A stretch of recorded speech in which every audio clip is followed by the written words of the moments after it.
James Carter stepped off the shuttle and onto the smooth silver floors of Zelveri Royal Academy. His heart pounded as he looked around. The academy was massive, with tall crystal towers shining under the twin suns of Velvora Prime. It was a place of learning, but only for the most elite students in the galaxy: princes, princesses, and nobles from powerful alien empires. And now, for the first time ever, a human. James adjusted his backpack and took a deep breath. He had been chosen for an interstellar exchange program, a chance for different species to study together and understand each other. But deep down, he knew the truth. Most aliens still saw humans as weak and unimportant. As he walked through the academy halls, he could feel hundreds of alien eyes watching him. Some students whispered behind his back. Others openly stared. Is that really a human? He looked so small. Why did the academy even accept one of them? James ignored them. He wasn't here to make enemies.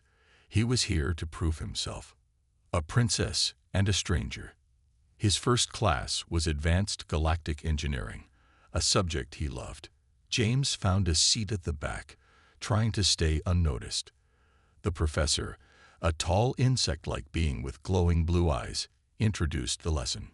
Suddenly, the room fell silent. A tall female figure walked in, her steps light but commanding. She had shimmering violet skin, silver hair flowing down her back, and glowing golden eyes. She wore elegant robes with royal markings. It was Princess Xalthura Velvoran, the heir to the Zelveri Empire. James had read about her before coming here. She was not only royalty, but also one of the smartest students in the academy. As she moved to her seat, every student bowed their heads slightly out of respect. James, unsure of what to do, just stayed still. Xalthera's eyes briefly flicked toward him. There was no disgust, no curiosity, just a calm, unreadable expression. Then she looked away. Class began, but James couldn't focus. The equations on the holoscreen were advanced, but nothing he hadn't seen before. He quickly solved the first problem in his notebook and glanced around. Most of the other students were still struggling. Then he noticed something surprising. Princess Xalthera, the smartest student in the academy, was stuck. She stared at the formula, her brows slightly furrowed. It was clear she was too proud to ask for help. James hesitated, then made a bold decision. He leaned forward and whispered the answer. Xalthera's eyes snapped to him, wide with shock. For a moment, James thought he had made a terrible mistake. But then, to his surprise, she copied his answer and continued working. After class, as James packed his things, a voice spoke beside him. "You are different than I expected." He turned to see Xalthera watching him closely. Thanks," James replied awkwardly. The princess tilted her head. "Most humans I have read about are primitive, but you are intelligent." James chuckled. "Well, I guess books don't tell the whole story." She didn't smile, but something in her expression softened. "Perhaps not," she said, before walking away. James exhaled. Day 1, and he had already caught the attention of a princess. Trouble begins. That night, James found himself in the academy's courtyard, sitting on a bench under the glowing blue sky. He was looking at the stars, lost in thought, when a group of students approached. They were all Zelveri nobles, their royal markings visible on their uniforms. Their leader, a tall male with sharp features, crossed his arms. "You should not be here, human," he said coldly. "This academy is for the best minds in the galaxy, not weaklings." James sighed. "Look, I just want to study. I'm not here to start trouble." The noble smirked. "You already have. The princess spoke to you today. That is unacceptable." James frowned. "So what? She can talk to whoever she wants." The noble's eyes darkened. "Stay away from her, human. You do not belong in her world." Before James could respond, they turned and walked away. He clenched his fists. It didn't matter what they thought. He would prove that humans were just as strong, just as smart, and just as worthy as any other species here. But what he didn't know was that his life was about to change forever. Far away, in the dark corners of the galaxy, a dangerous plot was unfolding, one that would soon put Princess Xalthera's life in danger. And when that moment came, only James would be able to save her. James Carter had started to adjust to life at the Zelveri Royal Academy. Every day, he attended classes, worked on projects, and tried to ignore the whispers and stares from the other students. But no matter how hard he tried to stay in the background, he couldn't avoid the attention of Princess Xalthera Velvorin. She was different from what he had expected. Though she was royalty, she wasn't arrogant.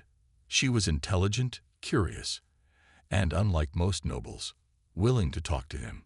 Over time, they developed an unusual friendship. They sat together in class, debated theories, and even spent time in the Academy's research labs. Xalthera seemed fascinated by human problem-solving, and James found himself enjoying her company more than he wanted to admit. But not everyone was happy about it. Whispers in the dark. One evening, James was walking through the Academy's courtyard when he overheard a quiet conversation coming from behind a stone pillar.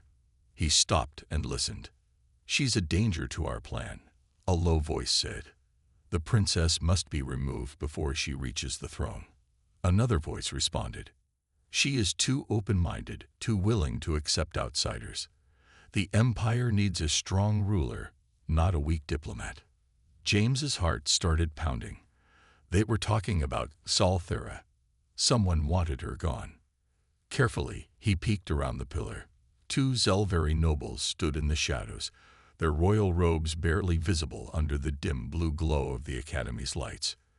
James didn't recognize them, but their markings showed they were from powerful families. "We must act soon," one of them said. "The trip to the neutral space station is the perfect chance. No Imperial guards, no witnesses." James's stomach twisted. He had heard about the upcoming trip. The Academy's top students, including Xalthera, were scheduled to visit a neutral research station for a diplomatic event. If something happened there, no one would be able to stop it. The nobles walked away, their voices fading into the night. James stood frozen. He had to warn Xalthera. The warning.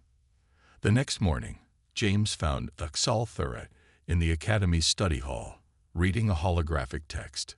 He sat across from her and lowered his voice. "Xalthera," he whispered, "I need to talk to you. It's important." She looked up, raising an elegant eyebrow. "What is it?" James took a deep breath. "I heard something last night. Someone is planning to attack you during the trip to the neutral station." For the first time, James saw a flicker of doubt in her usually calm expression. "That is a serious accusation, James." "I know," he said quickly, "but I'm not making it up. There were two nobles talking about it. They think you're too open-minded. They don't want you to become empress." Xalthera leaned back, thinking. There have always been political factions in the empire. Some believe in tradition, others in progress. She met his gaze. But to plan an attack, that would be an act of betrayal. "That's what I'm saying." James insisted. "You have to tell your father. Cancel the trip." She shook her head. "I cannot. The diplomatic visit is too important. Canceling would cause suspicion and political unrest." James clenched his fists. "Then at least increase security. Get more guards." Xalthera gave him a small smile. "You truly are different from the others, James. Most would not care. But I cannot live in fear. If someone wishes to harm me, let them try." James stared at her, frustrated. "You're being reckless." She tilted her head. "Or perhaps I am trusting in my own strength." James exhaled, knowing he couldn't change her mind. But he wasn't going to let her walk into danger alone. The journey begins. A few days later, James found himself on a luxury starship, traveling toward the neutral space station. The ship was massive, designed for comfort and high-ranking visitors. Exalthera and a few other students from noble families were seated in a private lounge, discussing politics and technology. James stayed near the edge of the room, watching everything. He wasn't a soldier, but he knew how to spot suspicious behavior. The ship arrived at the station without problems. The students disembarked, entering a grand diplomatic hall filled with alien ambassadors, researchers, and traders. Everything seemed normal, until the lights flickered. Then alarms blared. A voice echoed through the station's speakers. "Attention, all personnel. Security breach detected." James's heart raced. It was happening. The attack. Suddenly, the doors at the far end of the hall slammed shut, trapping everyone inside. Then, from the shadows, armed figures emerged, mercenaries in dark armor, their faces hidden behind helmets. One of them stepped forward. "Princess Salthera Velvorin," he called out. His voice was metallic through the helmet. "You will come with us. Do not resist." Salthera stood tall, her golden eyes blazing. "And if I refuse?" The mercenary raised his weapon. "Then we will take you by force." The other nobles shrank back in fear. No guards, no imperial protection. They were completely vulnerable. James took a slow step forward, his mind racing. The mercenaries had weapons. He had nothing. But he couldn't just stand there and let them take her. He glanced at Salthera.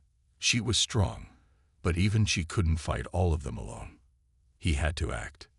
Now, the room was silent. The only sound was the steady hum of the space station's life support systems and the muffled breathing of the students around James. The mercenaries stood firm, their weapons raised.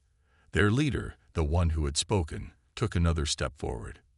"Princess Salthera Velvorin, surrender now. We will not ask again." James's heart pounded. His mind raced. He knew that no one was coming to save them. The neutral space station was far from the Empire's borders, and even if the authorities were alerted, it would take too long for help to arrive. If Salthera was taken, she wouldn't be coming back. He glanced at her. She stood tall, her golden eyes burning with defiance, but even she couldn't fight all of them alone. James took a slow breath. Then, before he could second-guess himself, he acted. The first strike. In one swift motion, James grabbed a heavy serving tray from a nearby table and hurled it at the nearest mercenary. The tray slammed into the soldier's helmet, sending him staggering backward. That was all the distraction James needed. Before the others could react, he lunged forward, grabbing the fallen mercenary's weapon.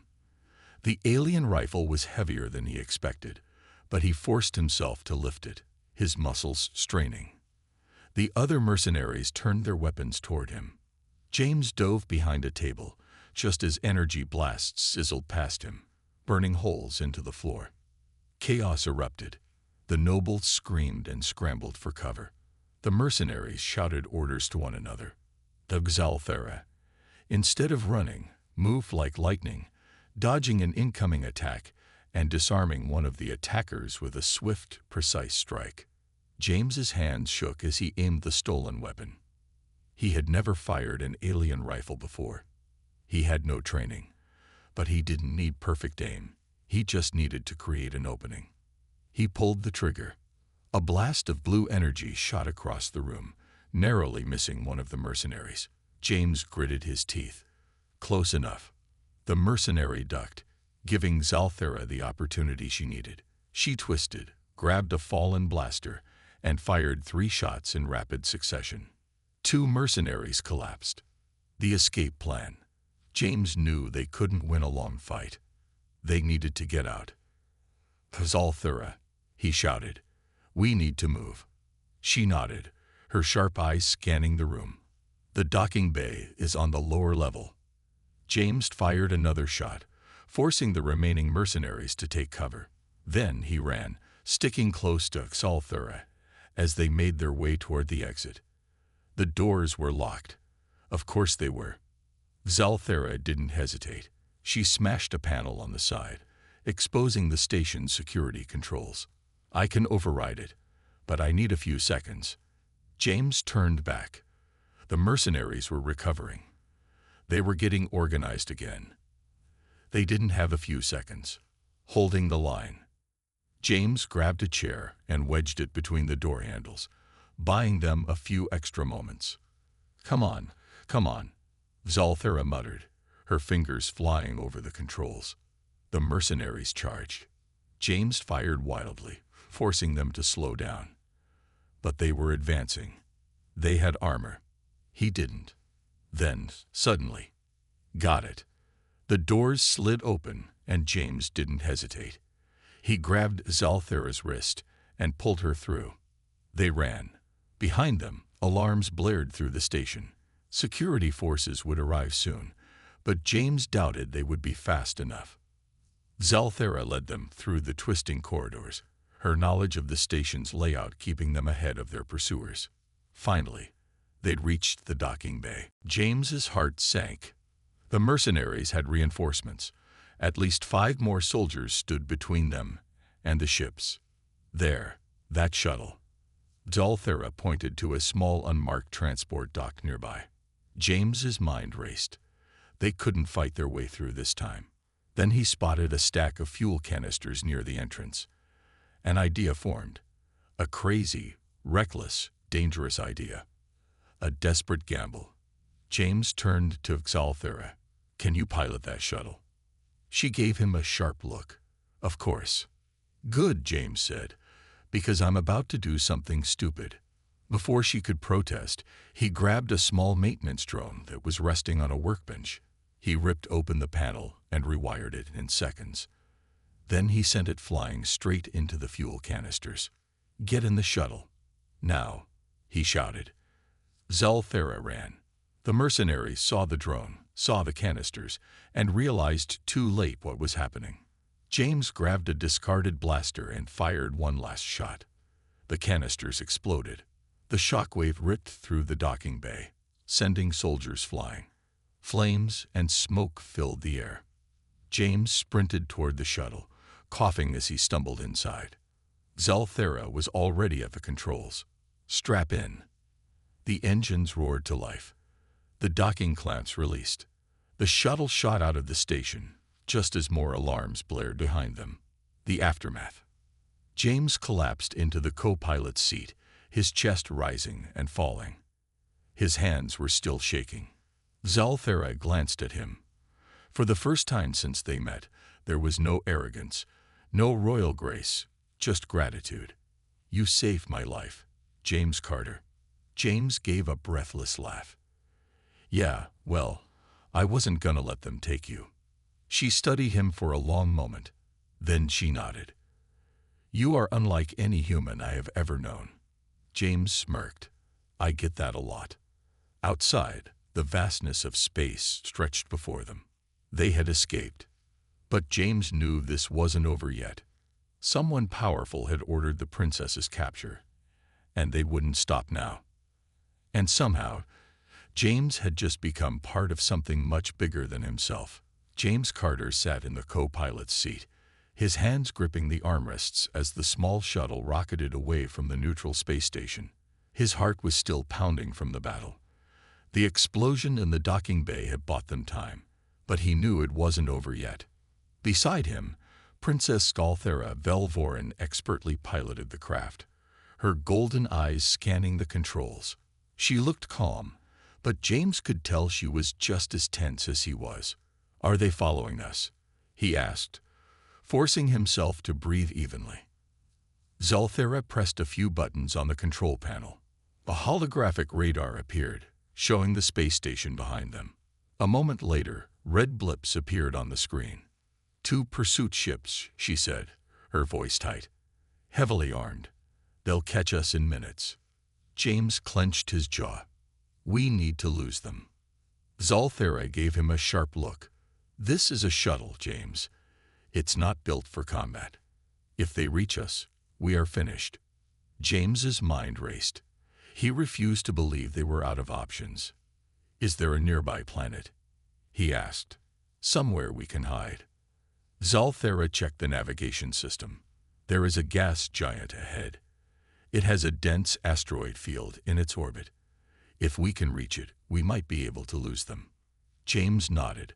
Then we go for it. Zalthera pushed the engines to full throttle, and the shuttle shot forward. The pursuit ships, realizing their prey was trying to escape, opened fire. The chase. Bright streaks of red energy flew past the shuttle, barely missing them. The small craft shook violently as Zalthera swerved to avoid the attacks. James grabbed the edge of his seat. "Do we have shields?" "Minimal," she replied. "They won't hold for long." A warning alarm blared as one of the enemy ships locked onto them. "Missile incoming," Zalthera shouted. James's stomach twisted. He glanced at the control panel, searching for anything useful. Then he spotted a button labeled Chaff Dispersal. Without thinking, he slammed it. Zalvorik stood on the observation deck of his starship, arms crossed, his three-fingered hands tapping against his smooth greenish-gray skin. Through the large viewing window, he saw the blue and green planet below. Earth. He let out a slow breath, his frilled crest lowering in disappointment. After months of research, scans, and field studies, he had come to a clear conclusion. Earth was useless. The Zeeth Empire had sent him to evaluate whether this planet was worthy of inclusion in their great interstellar network. As a senior bioresearcher, his task was to determine if the species here had anything valuable to offer. Every world brought something unique: advanced technology, rare minerals, biological enhancements. But Earth, it had nothing special. The dominant species, humans, were strange. Not the worst life forms he had encountered, but far from impressive. Zalvorik reviewed his data one last time, hoping he had missed something important. Humans were weak compared to other species. Their bones broke easily, their muscles were unimpressive, and their natural defenses were laughable. They had no exoskeletons, no energy absorption abilities, and no natural weapons beyond primitive hands and teeth. Their technology was acceptable. They had reached space, created artificial intelligence, and developed nuclear energy, but it was nothing revolutionary. The Zeeth had already surpassed all of this thousands of years ago. And their breeding methods. Zalvorik sighed. Now that was the strangest part. Unlike most advanced species in the Empire, who used genetic templates, cloning facilities, or artificial birthing pods, humans still relied on natural reproduction. It was messy, inefficient, and completely random. They had no centralized genetic control. Every new human was born with unpredictable traits, instead of following a carefully designed genetic structure. Why would a species choose such chaos? Zalvorik tapped his wrist device, activating the ship's communication system. "Central Command," he said, his voice calm but final. "This is researcher Zalvorik. I have completed my analysis. Earth holds no significant value for the Empire. It should be classified as a low-priority world." A pause. Then a robotic voice replied, "Acknowledge. Prepare your final report for submission." Zalvorik deactivated the communicator and turned away from the viewing window. It was time to leave. An unexpected conversation. He made his way through the ship's corridors toward the research lab, where his assistant, Dr. Evelyn Carter, a human biologist, was waiting. She had been assigned to him as a local expert, helping him understand Earth's biology and history. When he entered, Evelyn glanced up from her holographic tablet, raising an eyebrow. "Judging by your expression, I'm guessing Earth failed your little test." Zalvorik's frilled crest twitched. Humans and their strange facial expressions. He still struggled to understand them. "Correct," he said. "Your planet lacks any unique biological, technological, or genetic value." Evelyn smirked. "So in simple terms, you think Earth is useless." "That is an accurate summary." She let out a laugh, shaking her head. "You know, for someone so intelligent, you sure missed the obvious." Zalvorik frowned. "Explain." Evelyn leaned forward, placing her elbows on the table. You're looking at humans the wrong way. You're judging us by the Empire's standards, controlled genetics, predictable evolution, and artificial enhancements. But humans don't work like that. Our strength isn't in individual perfection.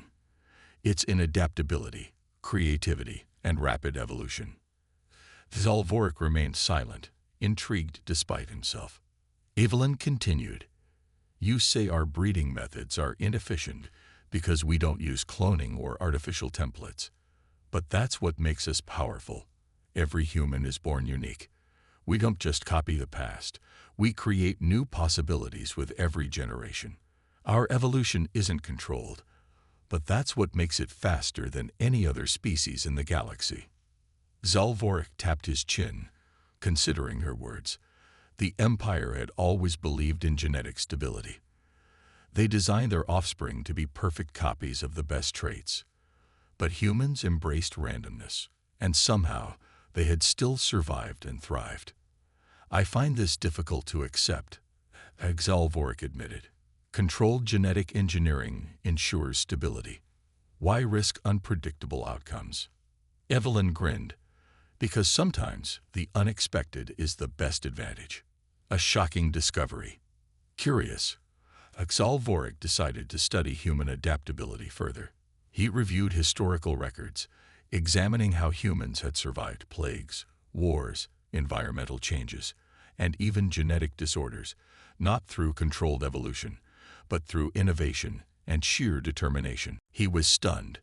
Most species took millions of years to evolve. Humans, they changed within generations. They didn't wait for biology to catch up. They altered their own DNA, built cybernetic enhancements, and used technology to override evolution itself. And their culture? Even ideas evolved. Humans constantly adapted their societies, governments, and technologies at a speed no other species could match. Zalvorik's hands clenched. Had he been wrong? Had he underestimated Earth? A new perspective. The next morning, Evelyn found Zalvorik still at his workstation, reviewing human medical and genetic research. His eyes flickered with interest, his frilled crest raised in curiosity. Evelyn smirked. "Looks like someone had a change of heart." Zalvorik exhaled slowly. "Your species is still inefficient," he said, "but your methods are interesting, perhaps even valuable." Evelyn laughed. "That's the closest thing to a compliment I'll get, huh?" He gave a slow nod. "Perhaps Earth is not entirely useless after all." As he spoke, a strange thought entered his mind. If humans could evolve so rapidly, could their methods change the entire galaxy? Zalvorik had much more to learn. And for the first time, he wasn't in a hurry to leave. Zalvorik stood in the research lab, scrolling through pages of human evolutionary history on his holographic tablet. His frilled crest twitched with concentration. He had expected to confirm his original conclusion, that humans were weak, inefficient, and unworthy of further study. But instead, the more he read, the more his certainty crumbled. Humans shouldn't have survived as long as they had. By all logical reasoning, they were too fragile, too chaotic, too unpredictable. And yet, they were still here, not just surviving, but thriving. The doors to the lab slid open with a soft hiss. Dr. Evelyn Carter entered, holding 2 cups of coffee. She placed one in front of Zalvorik with a smirk. "Still here? I thought you were leaving yesterday." Zalvorik didn't look up. "I require more data." Evelyn chuckled. "That's scientist talk for I was wrong." Zalvorik's crest twitched in mild irritation. "I was not wrong. I merely did not have all the information." Evelyn took a sip of her coffee, studying him. "So, what changed your mind?" Zalvorik turned the tablet toward her.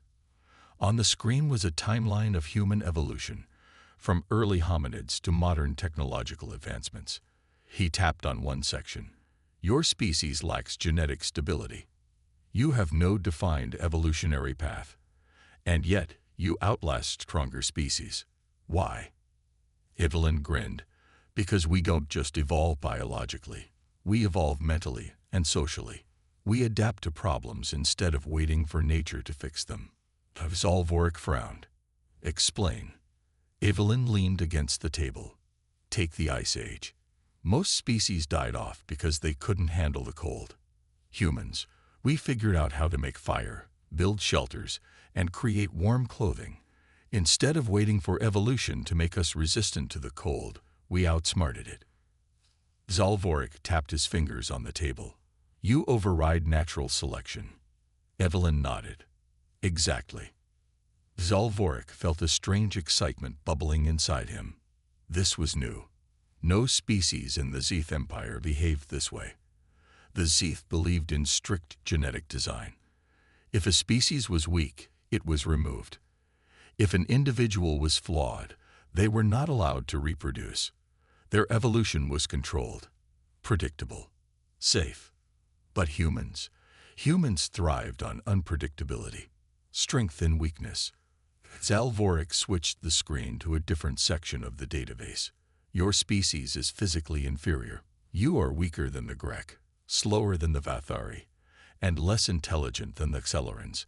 How do you survive against superior species? Evelyn laughed. Because we don't fight fair. Zalvorek's crest lifted slightly. Elaborate. Evelyn set her coffee down. Most animals and alien species rely on their natural strengths. A predator with sharp claws fights with its claws. A species with strong muscles relies on brute force.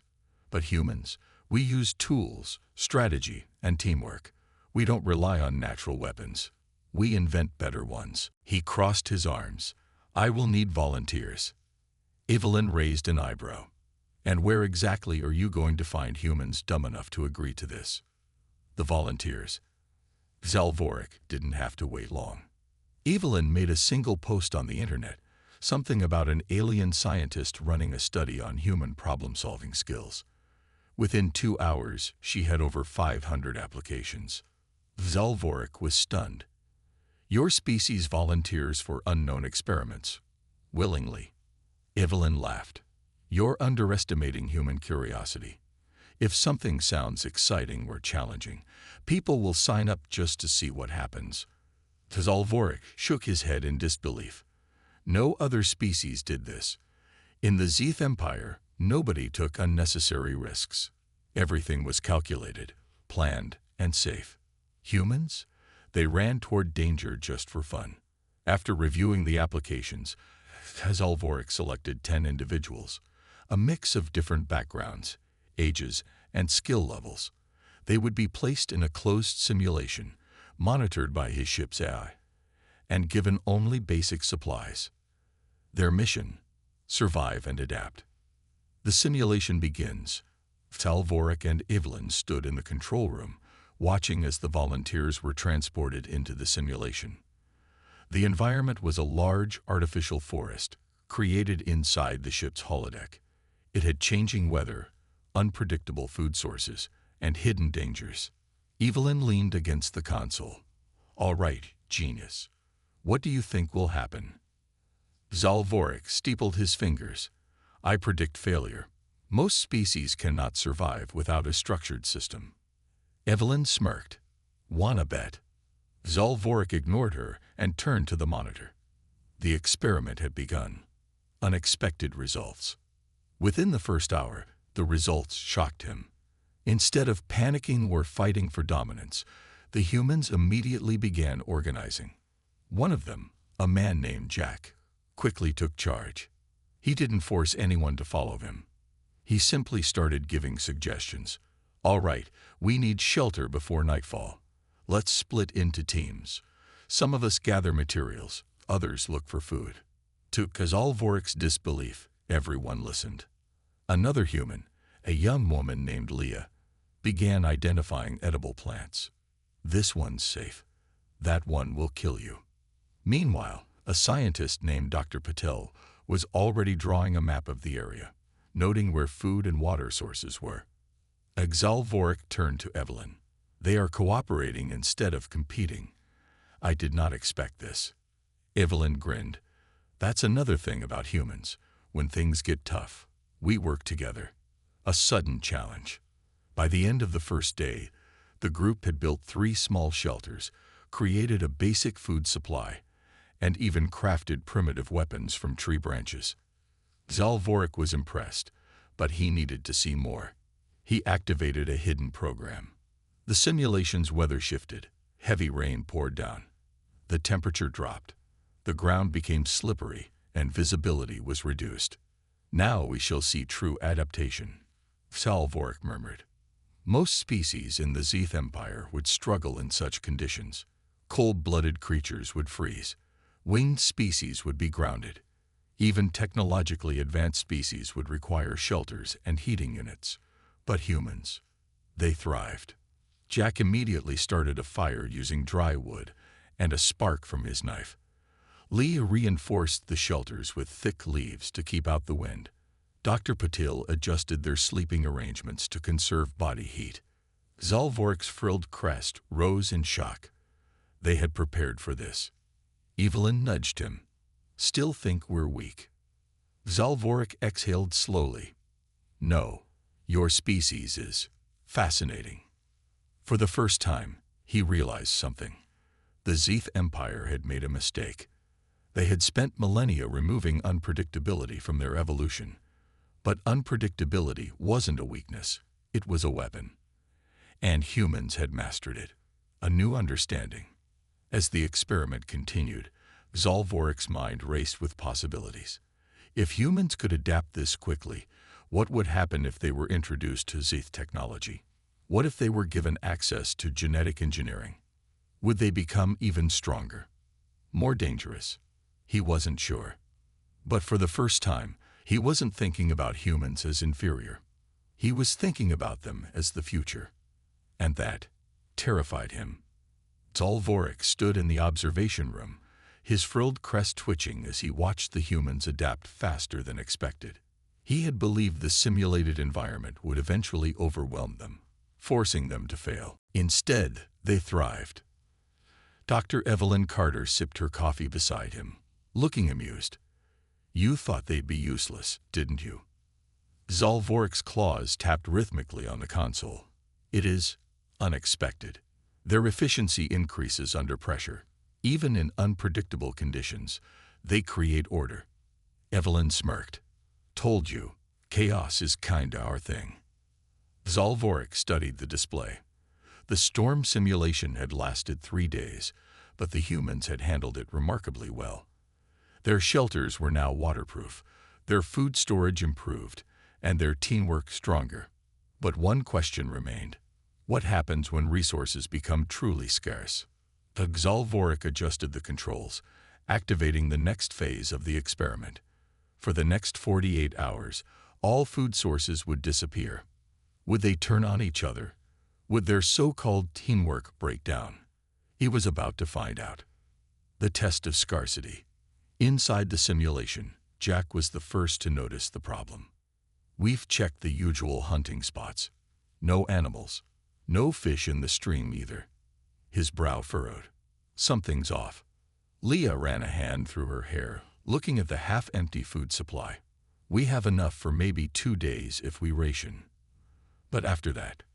The group exchanged uneasy glances. Zalvorik leaned forward. This was the moment. Other species in the Zeeth Empire, when faced with extreme resource scarcity, would either turn on each other or collapse into helplessness. But humans. Jack took a deep breath. "All right, we adjust." Instead of fighting over food, the group reorganized their priorities. Dr. Patil started experimenting with new ways to purify water. Leah led a team to search for hidden edible plants. Others worked on making traps in case the animals returned. Zalvorik blinked in disbelief. "They are adapting again." Evelyn grinned. "Yep, welcome to humanity." The power of innovation. By the end of the first day, they discovered something unusual, a type of fungus growing in damp areas of the forest. Dr. Patil examined it under a makeshift magnifier. This could be edible. Jack hesitated. "And if it's poisonous?" Leah smirked. "Then we learn the hard way." Zalvorik's eyes widened. They were willing to experiment on themselves. Instead of avoiding risk, humans calculated it, tested it, and adapted. Dr. Patel carefully boiled the fungus, removing toxins. After a small taste test, he smiled. It's safe, not the best, but it'll keep us alive. They had found a new food source, something no other species had done in his experiments before. Zalvorik exhaled slowly. They turned a crisis into an opportunity. Evelyn nudged him. Starting to get it. For the first time, Zalvorik wasn't sure who was studying who. An unexpected event. Just as the group started stabilizing, the simulation threw an unexpected challenge. A wild predator attack. Zalvorik had not activated this. The ship's AI had created it randomly, because humans had adapted too quickly. Inside the simulation, a massive six-legged beast charged into the camp. The humans had no warning. Leah shouted a warning, diving to the side. Jack grabbed a sharpened wooden spear, positioning himself between the beast and the group. Dr. Patel scrambled up a tree while two others grabbed burning torches from the fire. The beast roared, lunging forward. Jack dodged, slamming his spear into its side. The others surrounded it, coordinating without speaking. Within 2 minutes, the beast was dead. Zalvorik's claws tightened on the console. They'd worked as a unit, without orders. Evelyn grinned. We don't need orders. We adapt. Zalvorik realized something terrifying. If this had been a real battle, the Zeth Empire would have lost. A scientist's dilemma. Zalvorik shut down the simulation, pulling up his personal logs. Log entry, Day 10. My hypothesis was incorrect. Humans are not weak. They are not inefficient. Zalvorik exhaled slowly. That was what he feared. If the Zeth Empire tried to control Earth, humanity would not submit. And if that happened, war was inevitable. The choice. Zalvorik faced a decision. He could continue his research, send his final report, and let the Zeth Empire make their own judgment. Or he could lie. He could protect humanity by downplaying their capabilities, by ensuring the Zeth Empire never saw them as a true threat. But if he did that, he would be committing treason against his own people. He closed his eyes, thinking of the humans he had studied. Jack, leading without force. Leah, risking herself to test new food sources. Dr. Patel, solving problems no other species could. They weren't just adaptable. They were special. And for the first time in his life, Zalvorik felt loyalty to something other than the Zeth Empire. He made his decision. Turning to Evelyn, he gave her a small nod. You may be the most dangerous species in the galaxy, but I think I'd rather be on your side. Evelyn grinned. Smart choice. But neither of them realized. Someone else had been listening. Zalvorik had made his decision. He would protect humanity. But he wasn't the only one watching. Someone else had heard everything. The silent observer. Far above the research station, hidden within the depths of a Zeth warship, a shadowed figure reviewed the recordings. Commander Zorkal's yellow eyes narrowed as he listened to Zalvorik's conversation with the human scientist, Dr. Evelyn Carter. You may be the most dangerous species in the galaxy, but I think I'd rather be on your side. Zorkal's frilled crest twitched in displeasure. Zalvorik had grown too close to the humans. That was dangerous. The Zeth Empire could not allow such a wild, unpredictable species to remain unchecked. The decision was clear. Earth must be contained. Zalvorik's suspicion. Back in the research station, Zalvorik couldn't shake a strange feeling, as if something was watching him. The lab was silent except for the hum of machinery. Evelyn stood beside him, sipping her usual cup of coffee. You're acting weird again, Zal, she said, raising an eyebrow. Zalvorik hesitated. I fear that our conversation was overheard. Evelyn frowned. By who? Zalvorik's claws tapped against the console. If the Zeth High Command suspects that I am withholding information, they will act. Evelyn's grip on her cup tightened. Act how? Zalvorik's voice was quiet but firm. They may see your species as a threat, and threats to them are eliminated. Evelyn's heart pounded. Are you saying your people might try to wipe us out? Zalvorik didn't answer. He didn't need to. Evelyn understood. A desperate plan. Jack, Leah, and Dr. Patel were gathered in the lab a few minutes later, listening as Zalvorik explained the situation. So let me get this straight, Jack said, rubbing his temples. The Zeth Empire might be planning to take over Earth because they think we're too strong. Leah crossed her arms. That's messed up. Dr. Patel adjusted his glasses. And if they find out you've been hiding the truth about us, Zalvorik exhaled slowly. Then I will be removed. Jack clenched his fists. Not happening. You helped us. Now we help you. Evelyn nodded. Agreed. But we need a plan. Zalvorik's frilled crest twitched as he thought. The only way to stop them is to convince High Command that humans are not a threat. Leah frowned. How do we do that? Zalvorik's yellow eyes gleamed. We show them something they do not expect. An unthinkable display. The Zeth Empire respected strength, but they feared unity. Zalvorik knew this, so he devised a bold strategy, one that had never been attempted before. If we want them to back off, Zalvorik explained, we must show them that humanity is not an enemy, but an ally. Jack smirked. And how do we do that? Zalvorik's voice was calm but firm. We invite them to see what makes humans different. Leah raised an eyebrow. Which is? Zalvorik looked at each of them before answering. Your capacity for loyalty. Your willingness to protect others, even those who are not your own. Evelyn's eyes widened. You want to prove that humans are more than just survivors. Zalvorik nodded. Exactly. The message.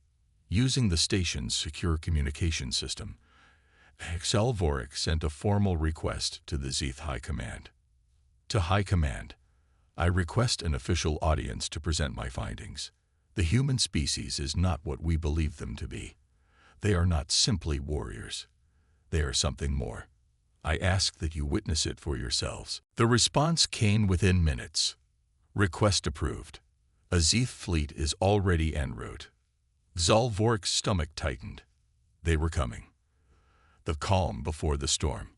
That night, as the research station floated in the vastness of space, Zalvorik stood by the observation window, watching the stars. Evelyn joined him, hands in her pockets. So, what happens if this doesn't work? Zalvorik sighed. Then the Zeth Empire will likely attempt to subjugate Earth. Evelyn took a deep breath. And what happens if it does work? Zalvorik gave a small, rare smile. Then perhaps humanity will not just survive. It will change the fate of the galaxy. Evelyn chuckled.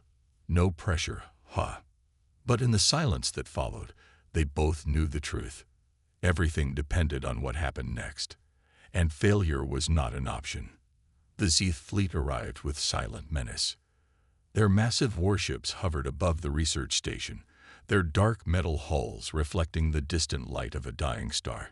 Each ship was a symbol of power, a reminder that the Zeth Empire ruled over countless worlds. Inside the station, Zalvorik stood with Evelyn, Jack, Leah, and Dr. Patel. The tension in the room was thick. This is it, Evelyn whispered. Zalvorik's frilled crest twitched. Indeed. The station's airlock hissed open, and 3 towering Zeth warriors entered. Their dark armor gleamed, their sharp eyes scanning the humans with cold curiosity. Then, Commander Zorkal stepped forward. His gaze landed on Zalvorik. You have much to explain. Zalvorik straightened. Then let us begin. The trial of humanity.